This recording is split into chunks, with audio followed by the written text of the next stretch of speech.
A guy named Paul, a long time ago, in his book to the Thessalonians, says this in First Thessalonians 5:23 says this, that now may the God of peace make you holy in every way, and may your whole spirit and soul and body be kept blameless until our Lord Jesus Christ comes again. And in this letter here, Paul asks that God would keep them holy, that God would make us holy, that God would make the Thessalonians holy.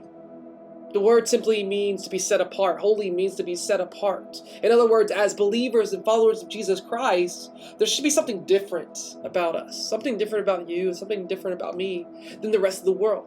And not just at church. Like, we shouldn't just be different at church on Sundays or on Wednesdays.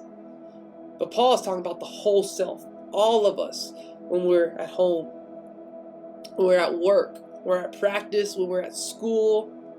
Who are you in those spaces, and who are you in those places? Is your life marked by God's work or God's love, that people stop and notice who you are and that you are different than them or different than the rest of the world, that you are set apart, that you are holy? So the question is, where do you need God's help with holiness?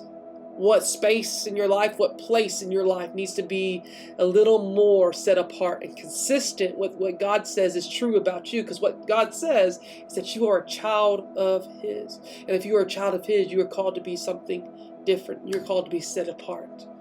And so maybe today you need to identify the areas in your life that you are different. Maybe you act different, you talk different, you try to fit in.